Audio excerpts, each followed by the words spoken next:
Toi dans cette nouvelle conférence où on va parler des émotions.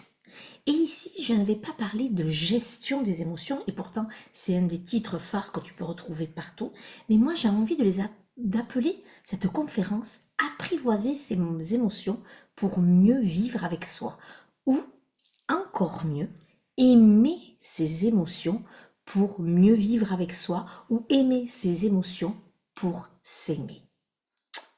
Ça veut tout dire.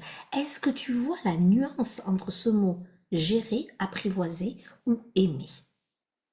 Je te laisse un petit peu de réflexion. Oui, dès maintenant, on est dans la réflexion. Je te laisse un petit peu noter sur ton cahier, prendre de quoi noter, prendre de quoi écrire, prends peut-être de l'eau, une tisane, un matcha, un maté, bref, tout ce qui te semble bon et juste. Ce que je peux aussi t'inviter à faire, c'est des fois, c'est important d'écouter et de revoir plusieurs fois une conférence. Alors, je t'explique pourquoi. Ça, c'est ce qu'on enseigne, c'est beaucoup ce qu'on dit dans le coaching business, puisque tu sais que je suis aussi coach business pour les femmes entrepreneurs, pour qu'elles arrivent à vivre de leur activité. N'oublie pas que j'ai trois branches, la psychothérapie pure et dure pour les femmes et les hommes qui souhaitent être eux, se libérer de leurs traumas, se libérer de leurs blessures, les comprendre, les analyser et tout simplement bien vivre avec soi-même et s'aimer. Je crois que c'est quand même le but de toute notre vie. J'ai la branche où j'accompagne les femmes entrepreneurs à vivre de leur activité et j'ai ma troisième branche qui est au niveau de la formation des thérapeutes pour apprendre le métier de thérapeute et non pas juste un outil thérapeutique. Grande nuance, n'oublie pas. Et aussi, j'interviens en entreprise, mais justement pour remettre l'humain au cœur de l'entreprise. Voilà, ça c'est un autre sujet que je n'aborderai pas forcément ici. Mais ce que j'ai envie de te dire, c'est que tu as vu, direct là, je te pose une question d'analyse, de compréhension, de réflexion. Moi, ce que j'aime, c'est te pousser à réfléchir, à te poser des questions, à moi, ce que je fais dans ma vie de tous les jours, hein, c'est pas juste que tu me dises oui, mais j'aime ou j'aime pas. Non, dis-moi pourquoi tu aimes, dis-moi pourquoi tu n'aimes pas. Et c'est là où quand tu vas faire ce genre de mise au travail, que ça va te permettre de te comprendre et vraiment d'aller en profondeur et, et de et quand on est dans cette compréhension, dans cette analyse, on est dans cette connaissance de soi. Et cette connaissance de soi, c'est ce qui te permet de t'accepter et d'être toi. Voilà. Donc, si tu ne me connais pas encore, je suis Vanessa Gonzalvo, la fondatrice de Vibra Coaching et j'ai un master en psychologie. Donc, je suis psychothérapeute, thérapeute, coach. Voilà, je fais de l'énergétique, de la spiritualité, mais ça, c'est plus en complément, d'accord. Mais vraiment, mon cœur de métier, c'est bien sûr la thérapie, l'analyse, le comportement, la cognition, et ensuite, bien sûr, le côté où on est dans la mise en action. Ok? Alors aujourd'hui, j'avais envie de te parler de ce bien vivre ses émotions, d'apprivoiser, d'aimer ses émotions, tout simplement parce que c'est un des sujets phares de mes accompagnements, que ce soit, qu'on se le dise, en thérapie classique, ou que ce soit dans le coaching business, ou même dans la formation de thérapeute, c'est mon institut de thérapie au cœur de l'âme, où on voit il y a un gros module sur les émotions et même ensuite, il y a lorsqu'on est en immersion, on travaille à un moment donné sur qu'est-ce qu'on peut créer comme exercice pour bien évidemment accompagner à mieux vivre ses émotions. Donc ici, tu m'entendras peu parler de la gestion des émotions parce que c'est un terme que c'est pas ça que j'ai envie de te montrer. Par contre, le bien vivre, l'apprivoiser, l'aimer, ça, c'est quelque chose que je te dirai beaucoup ici, et que ce soit sur mes réseaux, sur Instagram ou aussi dans mes accompagnements privés. Voilà. Mes accompagnements privés, ils se font comment? Ils se font en visio, comme là, ou ils peuvent se faire mon cabinet, parce que moi j'officie dans les Landes, dans le sud-ouest de la France. Voilà ce que je voulais te dire. Mais 90% de ma clientèle se trouve en visio. Donc n'hésite pas, si toi aussi tu as envie de ça, n'hésite pas à venir, puisque je t'offre une séance découverte de 30 minutes pour venir me parler de ces problématiques, de qu'est-ce qui te met à mal. Et souvent, ce sont ces émotions. Donc, tout à l'heure, je te disais aussi quelque chose. Ce qu'on dit beaucoup en coaching business, c'est quoi? Mais aussi, je trouve ça intéressant parce que c'est dans le côté scolaire, ça peut être une vraie méthode de travail. Ça demande plus de travail, mais ça peut être intéressant. Ce que je dis souvent, c'est que pour mieux retenir, alors tout le monde n'a pas la même façon de retenir les choses, mais en tout cas, c'est intéressant. La première fois, c'est juste écouter. Voilà, tu peux être en voiture, tu peux être en train de faire de la cuisine, donc des fois tu écoutes, voilà. Et ensuite, la deuxième fois, c'est de prendre un stylo et un cahier et de noter vraiment tout. Et l'idéal, ça serait une troisième fois. Alors c'est sûr que sur une vidéo d'une demi-heure, ça ferait 1h30, mais pourquoi? Parce que la première fois, tu es en train d'engrammer, tu es en train de comprendre des choses. La deuxième fois, quand tu notes, il y a d'autres choses qui te viennent en mémoire et tu peux en même temps faire les exercices. Puisque il y a toujours une part d'exercice. Tu vois, déjà, je t'ai posé une première question. Pourquoi on dit gestion des émotions et pourquoi moi je préfère dire bien vivre, apprivoiser ou aimer? Tu vois, cette nuance-là. Et la troisième fois, c'est vraiment pour la re-entendre. Et là aussi, il y a une autre compréhension. Donc à chaque fois, c'est un niveau de compréhension, d'analyse et d'intégration qui est différente. Donc je ne te dis pas que tu vas pouvoir le faire à chaque fois, d'écouter 3 fois toutes les conférences que je fais ou que d'autres font, ou des podcasts, mais c'est souvent intéressant. Parce que tu regarderas bien, et moi ça me le fait aussi, hein, je suis honnête, hein, quand j'écoute souvent des podcasts en voiture, ou quand je cuisine, parce que je fais souvent ça aussi, quoique en cuisinant, c'est souvent de la musique. Mais en voiture, il y a souvent, quand il y a un trajet de souvent 20 minutes, je mets souvent un podcast. Et je peux pas noter. On est d'accord, hein. Et bien tu sais quoi, sur le moment, je trouve ça passionnant, j'adore, je retiens. Et après, quand je veux m'en rappeler, j'ai oublié. Alors que quand je prends le temps d'écrire, mais c'est beaucoup plus fluide. Et quand je fais la méthode des 3, alors là, j'ai retenu. Ça peut être intéressant. Voilà ce que je voulais te dire. Bon, ça ne veut pas dire qu'on est dans la maîtrise après, mais en tout cas, c'est plutôt intéressant. Et bien justement, j'ai envie de te dire, quand je parle d'apprivoiser, aimer, bien vivre ses émotions pour mieux vivre avec soi, pour s'aimer, bien en fait, on est d'abord dans le mythe de cette maîtrise émotionnelle. On nous a appris à être forte, à être fort aussi s'il y a des hommes, mais pas à être connecté à soi, pas être dans son intériorité et de d'appréhender tout ce qu'on a à l'intérieur de nous. On parle beaucoup de gestion des émotions. Mais en fait, ce mot gestion, donc j'espère que tu y as répondu, il fait écho comme si ces émotions étaient des ennemis, des choses à contrôler, à dompter, à faire taire. Et là, tu vas me dire, ah oui, soit tu l'avais vu, soit tu l'avais dit avec d'autres mots, mais c'est ça, ou soit tu ne l'avais pas vu comme ça. Mais une émotion, ce n'est pas un problème. Écoute bien ça. L'émotion n'est absolument pas le problème, au contraire. L'émotion, c'est le messager.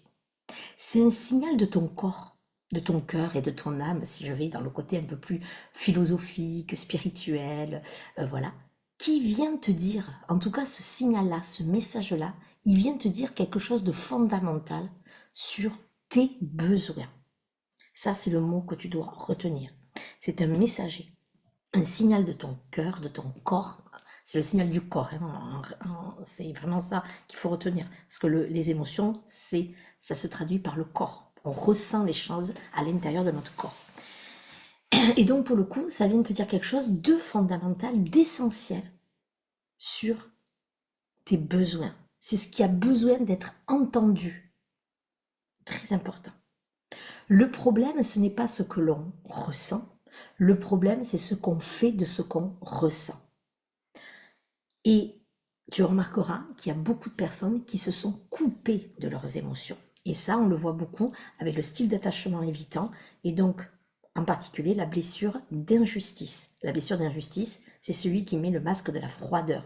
C'est celui qui veut être parfait et pour cela, il est obligé de se couper de ses émotions parce que quand il a vécu ses émotions, quand il était enfant, on lui a dit que c'était mal. Et donc, il s'est coupé de ça pour ne plus ressentir. Donc, c'est le masque de la rigidité ou de la froideur. Et ça, pour le coup, eh bien lui, il est incapable, et peut-être que tu fais partie de ça, il est incapable, ou en tout cas c'était toi avant, de ressentir. Et ça c'est quelque chose qu'on travaille énormément en thérapie avec les personnes qui ont le style d'attachement évitant et donc à 99% des personnes qui ont la blessure de rejet et d'injustice très forte. Et ça, c'est un des points, c'est le ressenti. Vraiment. Et en effet, on vit dans une société, et tu peux pas dire le contraire, hein, qui valorise la performance, le mental, la maîtrise, et qui oublie que sans émotion, il n'y a pas de vie, pas de lien, pas d'amour, pas de créativité, pas de vitalité. Alors aujourd'hui, moi j'aimerais qu'on remette un peu de lumière sur ces grandes incomprises que sont nos émotions. Et ce sont des grandes incomprises, pas que de toi, mais de notre humanité dans son entièreté. On va voir ensemble ce qu'elles sont, ces émotions, pourquoi elles sont essentielles et pourquoi on les vit si mal. Et surtout, comment on va les apprivoiser pour mieux vivre avec soi, au lieu de passer son temps à se battre contre soi, à les contrôler. Alors, premier point, qu'est-ce que c'est qu'une émotion? Une émotion, ça vient du latin emovere, ce qui signifie mettre en mouvement. Écoute bien. Une émotion, c'est une énergie en mouvement. Il y a aussi une autre définition qui dit que émotion, veut dire vers, et émotion veut dire vers l'extérieur. Donc une émotion, elle est dans notre corps, toujours, et elle doit aller vers l'extérieur. D'accord? C'est pour ça qu'on dit dans le latin emovere, ça veut dire mettre en mouvement. C'est une énergie du mouvement. Elle ne peut pas être statique, parce que si elle reste, c'est ce qu'on dit souvent, c'est si l'émotion ne s'exprime pas, le corps va l'imprimer. Et c'est là où il peut y avoir des choses somatiques qui sortent. On voit bien que la maladie de Crohn, c'est dû au stress. On voit bien que l'eczéma, il y a aussi une part d'émotionnel. Et en fait, si on regarde tout ça, il y a vraiment à chaque fois un lien. Même si moi, je n'aime pas tout le temps faire ce lien-là, parce que des fois, il y a vraiment des causes vraiment physiques et pas que émotionnelles. Donc voilà, mais je reconnais qu'il y a beaucoup de cas où c'est l'émotionnel joue. Physiologiquement, l'émotion est une réaction rapide du système nerveux autonome. En quelques fractions de seconde, ton corps libère des hormones, que ce soit l'adrénaline, la dopamine, le cortisol, l'ocytocine, selon les cas. Et donc, ton corps il libère ces hormones pour te préparer à agir, à réagir ou à te protéger. Ça, on le voit bien, ou ça avec les animaux. Soit ils sont en mode fuite, soit ils sont en mode figement, soit ils sont en mode attaque. Donc, en fait, on est là-dedans. Et tu remarques même que ensuite, l'animal, une fois qu'il a fait ça, et bien lui, il va se dégourdir les pattes, il va se secouer, il va libérer l'émotion, ce qui s'est passé, par le corps. Il l'extériorise. Et ça, c'est ce qu'on devrait faire. Donc chaque émotion déclenche une réponse corporelle différente. Le cœur peut s'accélérer ou au contraire se calmer. La respiration change, les muscles se contractent ou se détendent. Et ton cerveau limbique, est-ce que tu te rappelles que c'est le cerveau émotionnel? Il prend momentanément le dessus sur le cortex rationnel. Et c'est pour ça qu'une émotion ne se gère pas avec la tête dans un premier temps, mais d'abord elle se vit avec le corps. Et si tu veux mieux la gérer, voilà, j'ai fait exprès, bien sûr, tu dois d'abord l'accueillir, l'écouter et la traverser. Et une fois que tu as fait ça, on peut aller analyser. Ok? Très très important. Donc, au lieu de vouloir nier tes émotions, il est temps de les accueillir, de les écouter, de les traverser et de voir ensuite qu'est-ce qu'elles ont réellement à te dire. Donc, je vais te parler de 4 émotions principales. Ce sont les émotions de base que Ekman en psychologie et d'autres aussi comme Plutchnik ont mis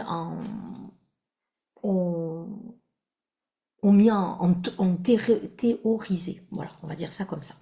Donc, il y a la joie, la tristesse, la colère et la peur. D'accord? Attention, les autres choses, ce sont des sentiments. Donc, ce n'est pas tout à fait la même chose. Je ne vais pas rentrer dans ça, mais en même temps, ce qui est important, c'est de savoir les nommer. Donc, il y a ces 4 émotions de base, mais après, il y a toutes les nuances de sentiments. Et c'est OK aussi. D'accord? Mais ça découle de ces 4 émotions primaires, on va dire. La joie, on va commencer par elle. J'aurais pu la mettre à la fin aussi. La joie, c'est la plus facile à accueillir.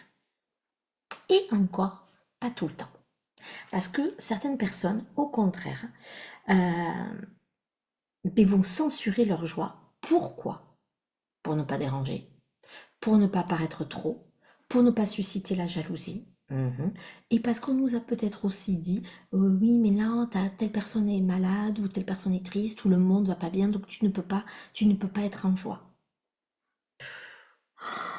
Mais oh my God, c'est la plus grande erreur. Qu'est-ce que j'ai dit pour les émotions? C'est un mouvement, ça va vers l'extérieur. Mais si la joie, donc tout ce qui est lié au sentiment de la joie, c'est-à-dire, mais ça sert à quoi la joie?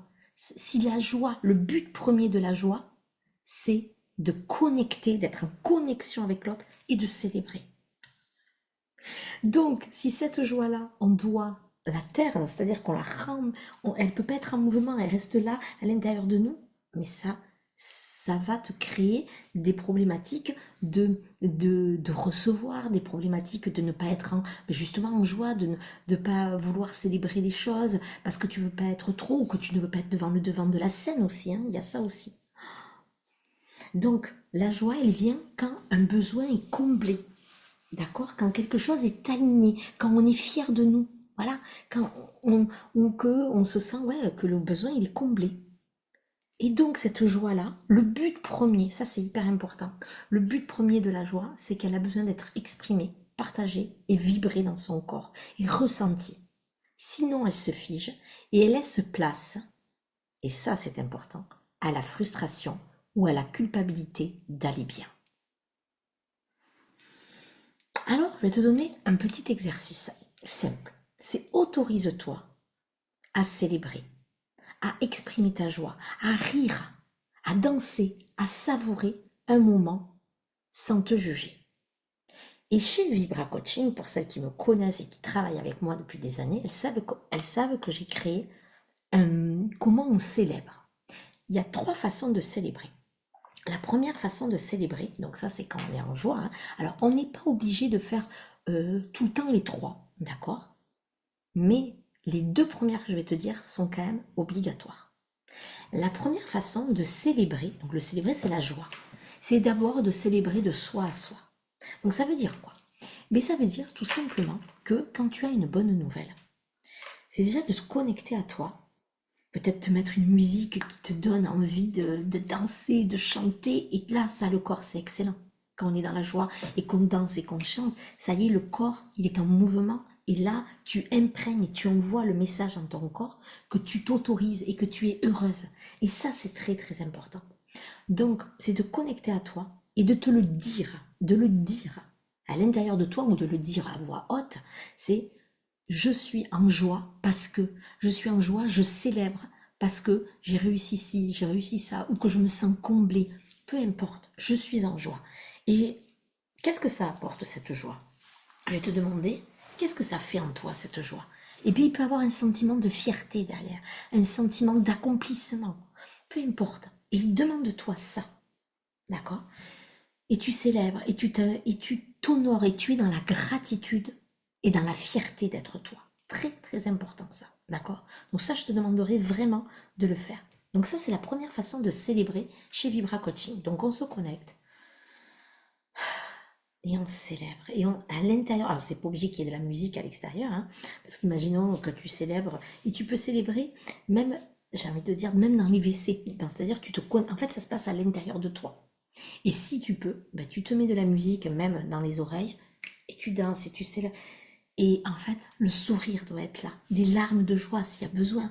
Mais en tout cas, tu honores et tu dis à ton corps, vas-y, exprime-toi, tu as le droit et c'est normal. Ok? Donc ça, c'est la première façon de célébrer chez Vibra Coaching. Deuxième façon, c'est de le partager, puisque la joie, elle a besoin d'être connectée, d'être dans la connexion avec l'autre, d'être partagée. Et donc, tu vas le partager avec quelqu'un. Et ça veut dire quoi? Mais ça veut dire que tu vas peut-être appeler une amie, ou ton mari, ou ta compagne, ou ta femme, ou ta mère, ou ta fille, ou ton fils, ou moi, si tu es en thérapie avec moi, ou même si tu n'es pas en thérapie, que tu as envie de m'envoyer un message sur Instagram ou par mail, je t'ai toutes les infos en dessous, mais en fait, vas-y, envoie-moi un message pour me dire, ben, je célèbre avec toi ma joie de, voilà. Et donc ça va être hyper important. Donc, ben, c'est peut-être avec ton mari dire, ben là, je suis hyper heureuse. Et c'est peut-être mettre la musique et danser avec les gens. En fait, c'est ça, c'est célébrer. Et arrêter de minimiser les choses parce qu'il y a des choses pas top dans la vie ou que quelqu'un de ta famille ne va pas. Mais en fait, célébrons. Alors oui, certains vont dire, ah mais là c'est pas correct. Alors on ne te demande pas de faire la méga fête de l'année, d'accord? Et encore que si toi, tu as envie de célébrer, et c'est ça qui est important, la vie est en mouvement, donc il peut arriver des choses dites douloureuses, mais célébrer c'est important. Voilà. Mais en tout cas, de le partager avec au moins, déjà avec toi-même, mais aussi avec une personne ou plusieurs, c'est hyper important. D'accord? Donc célébrons, disons-le, etc., etc.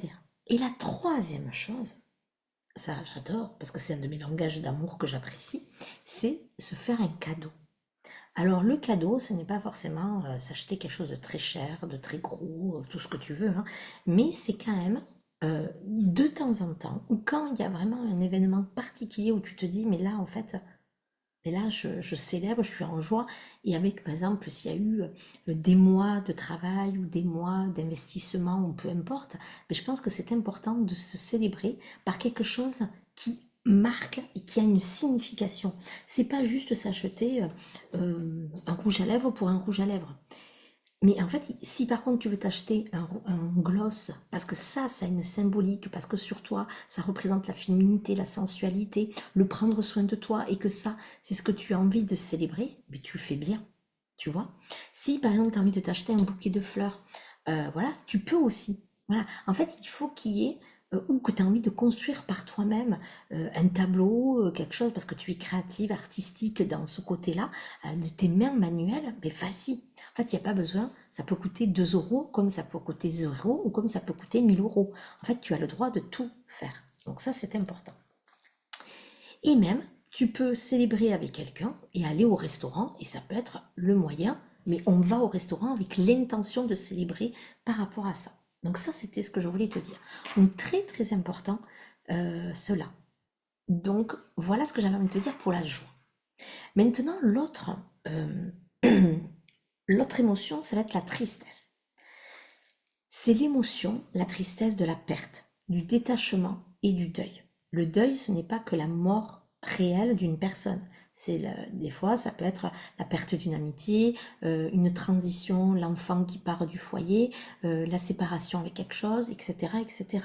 La fin de quelque chose, en tout cas. Donc c'est l'émotion, donc la tristesse, je le redis, c'est l'émotion de la perte, du détachement et du deuil. Elle dit, cette tristesse, j'ai besoin d'être entendue, consolée, pris dans les bras. Mais nous, on a appris à la cacher, cette tristesse, à dire ça va, pardon, quand ça ne va pas. Quand tu vas au Canada ou aux États-Unis, et particulièrement au Canada, parce que ça je l'ai vécu et que je comprends surtout la langue, parce qu'aux États-Unis pas trop, quand tu rentres dans un magasin ou quand tu vas voir quelqu'un et que quand on te demande comment tu vas, en France, c'est devenu un bonjour. Bonjour, ça va? Ou ça va? Ou comment vous allez? Et en fait, la réponse qu'on met derrière, c'est toujours oui, oui, ça va. Sauf que en Amérique du Nord, quand on te demande comment tu vas, tu sais qu'est-ce qui se passe? B, tu vas pouvoir dire, oh ben là aujourd'hui je suis fatiguée ou aujourd'hui, voilà. On écoute vraiment et on a le droit de dire quand ça ne va pas. Et ça change tout. Parce que quelqu'un qui peut dire à un moment donné que ça ne va pas, eh bien ça permet B, de mieux vivre, d'apprivoiser, de dépasser, de traverser cette émotion. Et une fois qu'elle est entendue, qu'elle est même peut-être consolée ou juste un mot, eh bien, c'est comme un nuage, elle passe. Et elle ne stagne pas, elle ne se fige pas à l'intérieur de nous. Et elle ne coupe pas. Et on peut avancer. Et on se sent mieux. Donc nous, en France, on a appris que le ça va, ben, il doit être là, parce qu'on ne peut pas dire que ça va pas. Alors en plus, si on a la blessure de trahison, si on a la blessure d'injustice, ou la blessure d'humiliation, où on ne dit jamais, ben forcément, on garde tout en nous et on se coupe de notre cœur. Et la tristesse, c'est comme une pluie qui nettoie. Elle n'a pas besoin d'être réparée, elle a juste besoin d'être entendue, d'être accompagnée. Donc quand tu es triste, En tout premier lieu, ne cherche pas à comprendre. Juste ressens, respire, pleure s'il le faut. Et ça, c'est important parce que c'est ton corps qui a besoin de libérer ça. Cette tristesse, elle va être vraiment importante. C'est vraiment, en fait, quand ton enfant pleure, il n'a pas besoin au départ, je dis bien au départ, toujours au départ, il n'a pas besoin d'avoir de grandes leçons de morale. Il a juste besoin de pouvoir de laisser couler les larmes, de laisser dire sa tristesse. Une fois qu'elle a été dite, qu'il a libérée, après, on peut venir à la discussion, à l'analyse. Mais d'ailleurs, c'est quasiment pour toutes les émotions. D'accord? Donc ça, c'est vraiment important. Donc, autorise-toi. Donc, peut-être appelle une amie. Prends une thérapie, parce que ça sert à ça aussi. De pouvoir dire, tu sais, moi, quand on commence à travailler avec moi en thérapie, même pas quand on commence, dans toutes les séances, toutes, elles commencent toutes par comment tu vas, qu'est-ce que tu as besoin de déposer. Alors des fois la phrase n'est pas exactement comme ça, et pendant 5 à 10 minutes, la personne dit. Et ensuite, par rapport à ce qu'elle a dit, ben là, le travail, on se met au travail.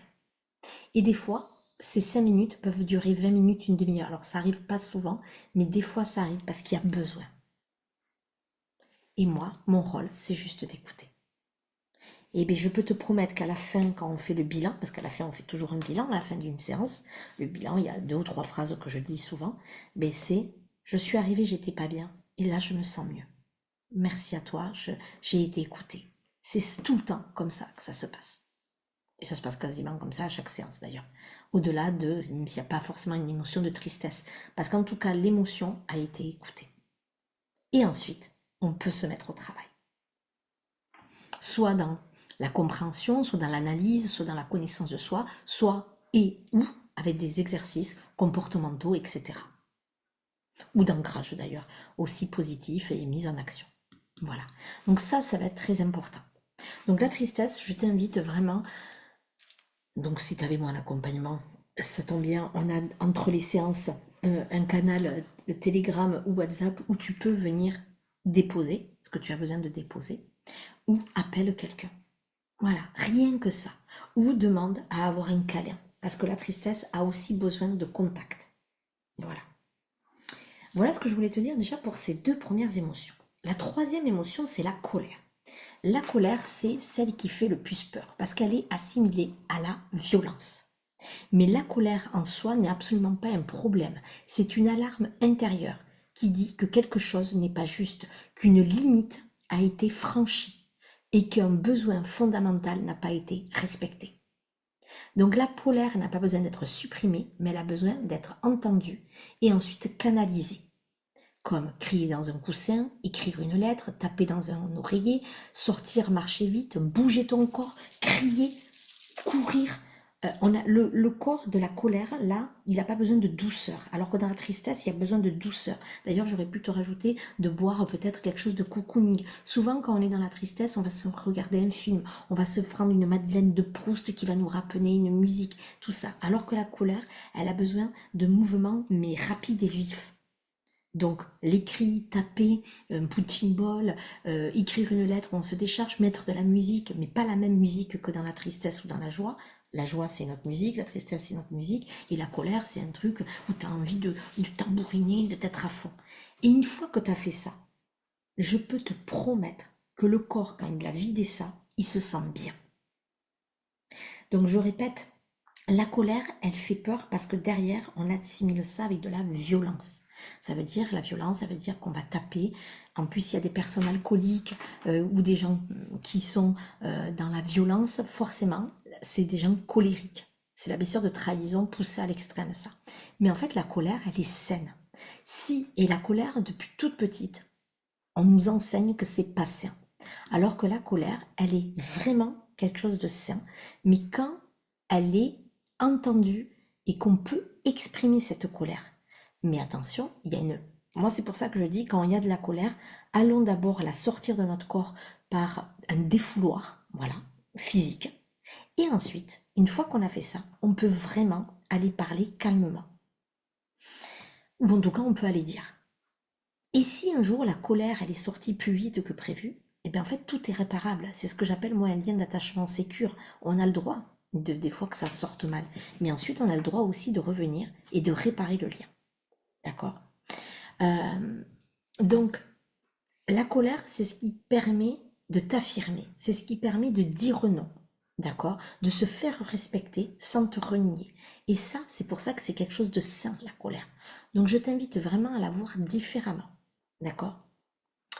Euh, donc ça, c'est comment on peut la travailler. Donc la colère, très important de la sortir physiquement. Et ensuite, de dire, avec la, pourquoi pas la communication non violente, voilà les faits, voilà ce que je ressens, voilà le besoin dont j'ai besoin. Et ensuite, on passe au côté B, quelle est la solution qu'on peut trouver ensemble. Mais ça va être important. Donc si tu remarques bien dans les émotions, on est toujours dans le côté d'abord, on travaille sur le corps, d'accord? Ça va être vraiment important. On travaille sur le corps, on travaille vraiment sur le côté, on sort tout ce que le corps il ne peut pas le rester, il faut que ce soit en mouvement, donc il faut vraiment l'enlever, d'accord? Donc ça va être vraiment important. Maintenant, on va voir la dernière émotion que j'avais envie de te parler, c'est la peur. La peur, c'est l'émotion la plus primaire, c'est celle qui protège. Elle signale un danger réel ou imaginaire. Alors, sur ça, j'ai envie quand même de dire que euh, quasiment les 90% de nos peurs sont imaginaires. Elles sont fantasmées par la société, par ce qu'on peut voir, etc. Mais aussi par des fois ce qu'on a vécu une fois et qu'on a peur que ça serait réactive. Mais c'est pour ça que là, la plupart, en fait, elles sont pas réelles. D'accord. Donc, ça, c'est important. Donc, c'est ce que je te dis, c'est que la plupart, ce sont des peurs émotionnelles. Peur d'être rejeté, de décevoir, de ne pas être à la hauteur, d'échouer, d'être seul. Et tout notre mental se fait des films. La peur, elle a besoin d'être rassurée et comprise, pas niée. D'accord. Ça, c'est très très important. La peur, elle a besoin d'être rassurée. Donc, il faut y amener.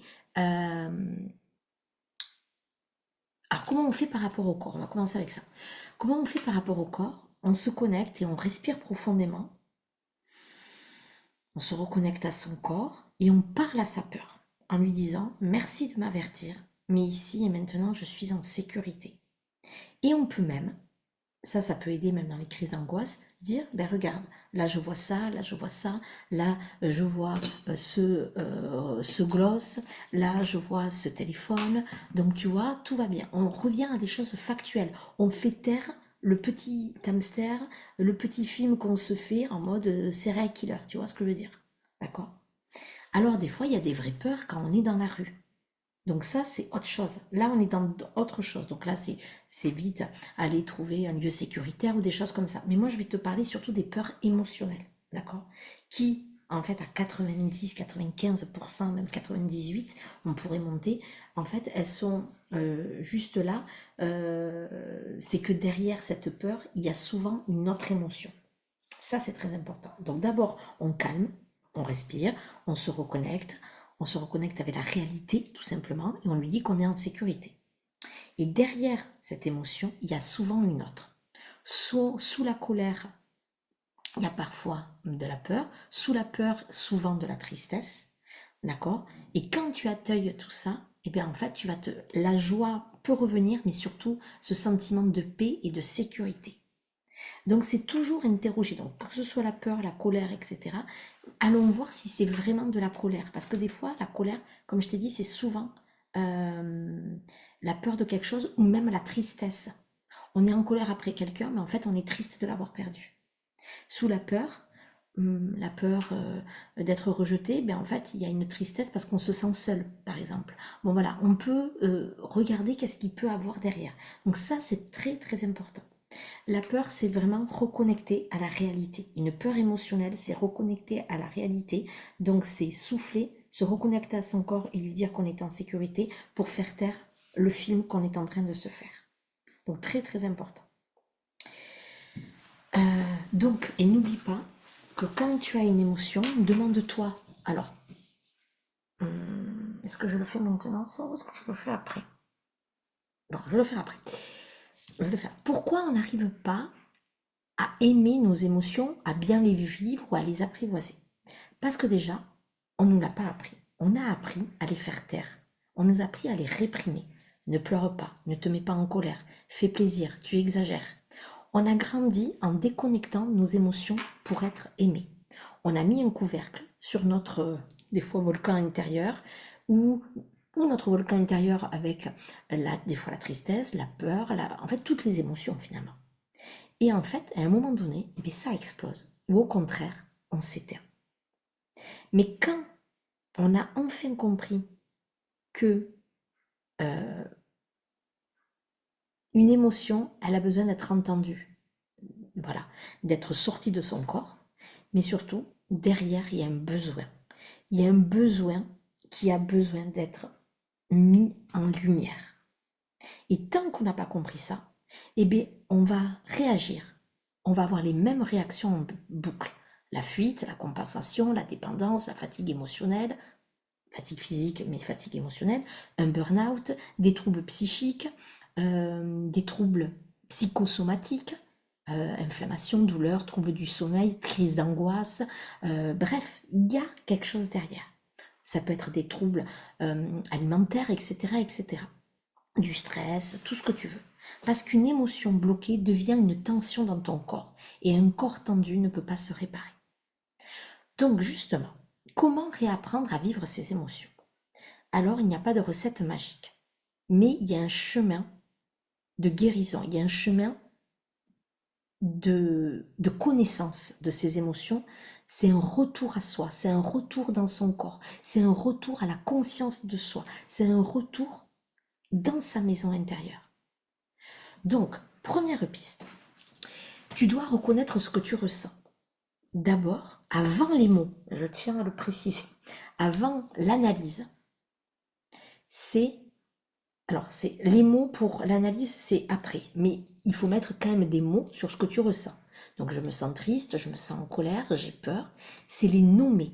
Parce que quand tu les nommes, tu commences déjà le chemin, tu commences déjà à les apaiser parce qu'elles sont enfin comprises. C'est comme dans vice-versa. En fait, elles apparaissent par moments et certaines fois, elles sont tout le temps devant le devant de la scène, mais en fait, elles peuvent aussi repartir. Donc c'est vraiment apprendre et à ne pas les juger. D'accord? C'est je me sens triste. Est-ce que vraiment c'est je me sens triste? Est-ce que c'est la vraie émotion ou est-ce que derrière il y a autre chose? Mais d'abord, je me sens triste. Et après, on peut aller plus loin. Bien sûr, dans les émotions, il y a bien sûr la respiration. Parce que ça, c'est vraiment quelque chose. La respiration permet de revenir dans son système parasympathique ventral. Et le ventral, donc ça, c'est dans le système nerveux autonome. Ça, c'est ce qui permet, donc ce qu'on appelle la théorie polyvagale qu'on voit dans, euh, dans mon institut de thérapie au cœur de l'âme, dans le niveau de la pratique. Donc ça va être très important de comprendre que quand on revient dans notre système nerveux parasympathique ventral, on revient en sécurité. Alors que quand on est en dorsal ou en sympathique, on est soit en hypervigilance, soit en hyperfatigue. Et donc là, forcément, nos émotions ne peuvent pas être entendues, ne peuvent pas être mises en lumière. Donc la respiration. Troisième chose, tu l'as bien compris, c'est bouger ton corps. Que ce soit dans n'importe quelle émotion, que ce soit la danse, la marche, l'étirement, des mouvements doux pour tout ce qui est la tristesse, peut-être des choses comme ça, même la peur aussi, et la colère, c'est surtout au contraire de la musique forte, de taper, etc. Ça va dépendre de chaque façon, de chaque émotion, d'accord? Une émotion a besoin d'un mouvement pour se libérer. Donc, quatrième point, ne cherche pas à comprendre tout de suite, ne cherche pas à analyser. D'abord, il y a l'accueil. Quand tu veux comprendre trop vite, tu montes dans le mental et tu te coupes de ton ressenti. Donc ça va être hyper important quand tu as bougé, c'est d'écouter ton corps. Ok, voilà. Et ça, c'est comme ça que tu vas apprendre à le réguler. C'est ce qu'on appelle réguler ton système nerveux. Plus tu es régulé positivement dans ton ventral, plus tu peux accueillir tes émotions sans te sentir submergé. Ok? Donc ça va être très important. Et surtout, dernier point sur ça, c'est sois bienveillante avec toi. Tu fais du mieux que tu peux avec ce que tu as appris. D'accord? Donc vraiment, c'est important. Donc on est vraiment, tu vois bien que les émotions, le premier plus gros travail, c'est le corps. La reconnexion à ton corps. Donc ce que je vais te donner comme exercice, c'est de te connecter matin, midi, soir à ton corps. Quelques secondes. Allez, on va faire l'exercice en direct. Comment? Voilà, tu respires, tu t'installes, tu peux être assise partout, hein, sur les WC, dans ta voiture. Alors dans ta voiture, c'est un peu compliqué de fermer les yeux, mais voilà, mais imaginons, tu fermes les yeux.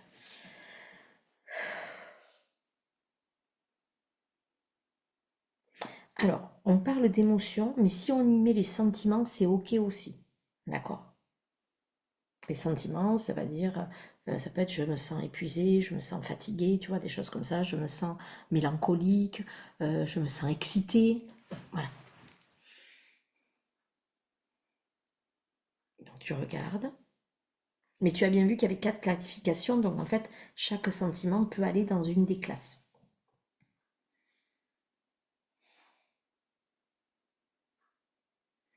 Et là, tu vas regarder.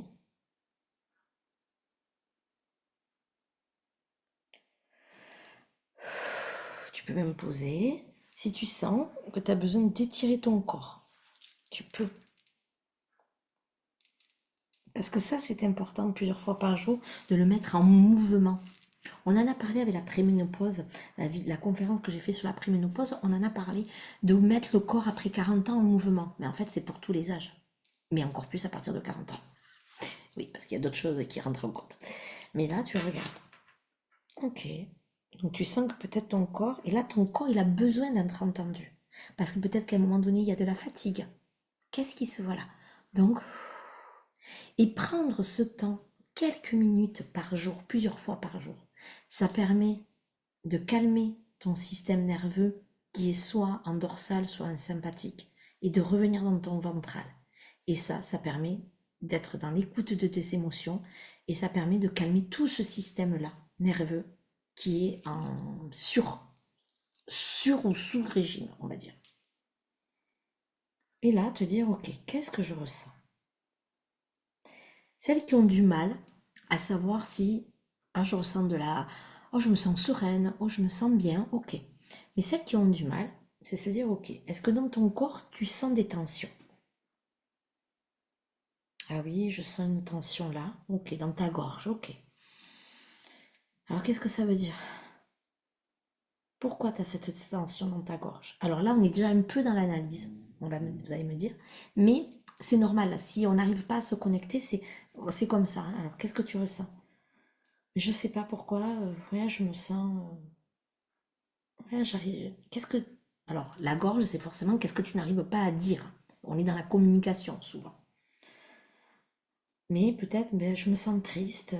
Ah, tu vois, c'est marrant. On passait de la gorge et on vient au mot triste. Ok. Et cette tristesse-là, qu'est-ce que tu as envie? Sans l'analyser. L'analyse viendra après. Alors, je sais pas, j'ai envie de pleurer. Eh bien, pleure. Imaginons. Oh, je sais pas, je me sens fatiguée là. Ok, pourquoi? Je sais pas, je me sens vraiment épuisée, j'ai mal à la tête, j'ai mal dormi, ok, ok. Et là, si tu disais à ton corps, ok, corps, je vais prendre 2 minutes. 2 minutes, qu'est-ce que c'est sur un timing? Il vaut mieux donc prendre 2 minutes. Tu t'assois, tu peux même t'asseoir comme ça. Regarde bien. Et là, rien que ça, rien que t'allonger, mais vraiment sur une chaise, essaye de bien le faire pour pas que ça te fasse mal. Cale-toi. Et là, écoute bien, même moi là, à chaque fois le corps il fait. Et tu restes comme ça. Et juste en disant, voilà, si tu n'analyses rien, voilà. Ok, tu es fatigué, et bien je t'offre ce temps de pause. Allez. Et là, tu regardes. Est-ce que tu réajustes pas ta jambe ou l'autre? Ou que tu sens que tu as besoin de toucher ta jambe ou de la masser, peut-être, ou de tapoter, ou de bailler. Le bâillement est très important pour libérer les choses. Ou de souffler. Voilà.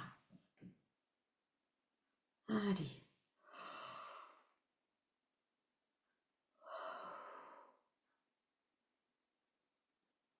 Et tu peux rester là dans le silence quelques minutes. On va le faire.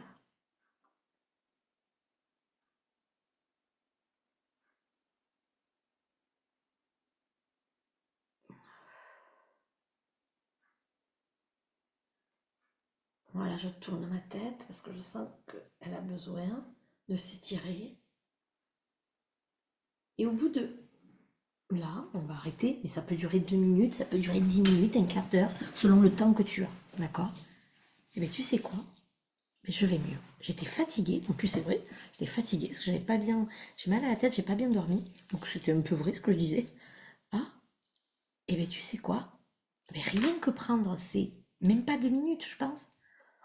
Ça fait un bien fou. Voilà ce que c'est. Parce que tu es à l'écoute de ce que ton corps te dit. Tu es à l'écoute de tes émotions. Parce que les émotions, c'est le corps qui parle. Et bien tu sais quoi? Après, tu te sens mieux. Et c'est là où tu te sens en paix, en sécurité, et que la joie revient, que le dynamisme revient, que l'énergie revient, parce que ça recircule. Donc ça, c'est le premier point. Et est-ce qu'on a analysé quelque chose? Ben non. On n'a rien analysé. Et on n'est pas obligé. Je tiens à le préciser. Donc ça, c'est voilà ce qu'on te demande. D'aller voir, d'aller écouter, d'aller vraiment poser. D'accord? Ça va être important. Et d'amener beaucoup de bienveillance. Tu fais de ton mieux, tu apprends. Des fois, tu retombes, mais tu repars. D'accord? Et ensuite, dans un deuxième temps, ce qui n'est pas du tout obligatoire, mais c'est ce qu'on fait en thérapie beaucoup, mais pas tout le temps. Je tiens à le préciser. C'est aller voir, mais qu'est-ce qui se cache derrière ça? Donc, par exemple, s'il y a beaucoup de fatigue, on va aller voir, parce que la fatigue, il y a plusieurs fatigues. La fatigue émotionnelle, la fatigue physique, la fatigue psychique, la fatigue presque sociétale, on va dire. Voilà, donc il y a plusieurs sortes de fatigue. Donc on va analyser tout ça. On va aller voir s'il y a de la colère, on va aller questionner cette colère. S'il y a de la tristesse, on va aller questionner, on va aller voir. Et c'est là où on part dans le côté analytique des choses. C'est là où on part peut-être dans l'histoire de cette tristesse qui est peut-être pas d'aujourd'hui. On va aller dans cette compréhension, dans cette connaissance. Donc là, ça c'est mon taf, bien sûr, en accompagnement individuel, soit thérapeutique, soit business, mais aussi dans OCA, j'apprends aussi à questionner pour les thérapeutes.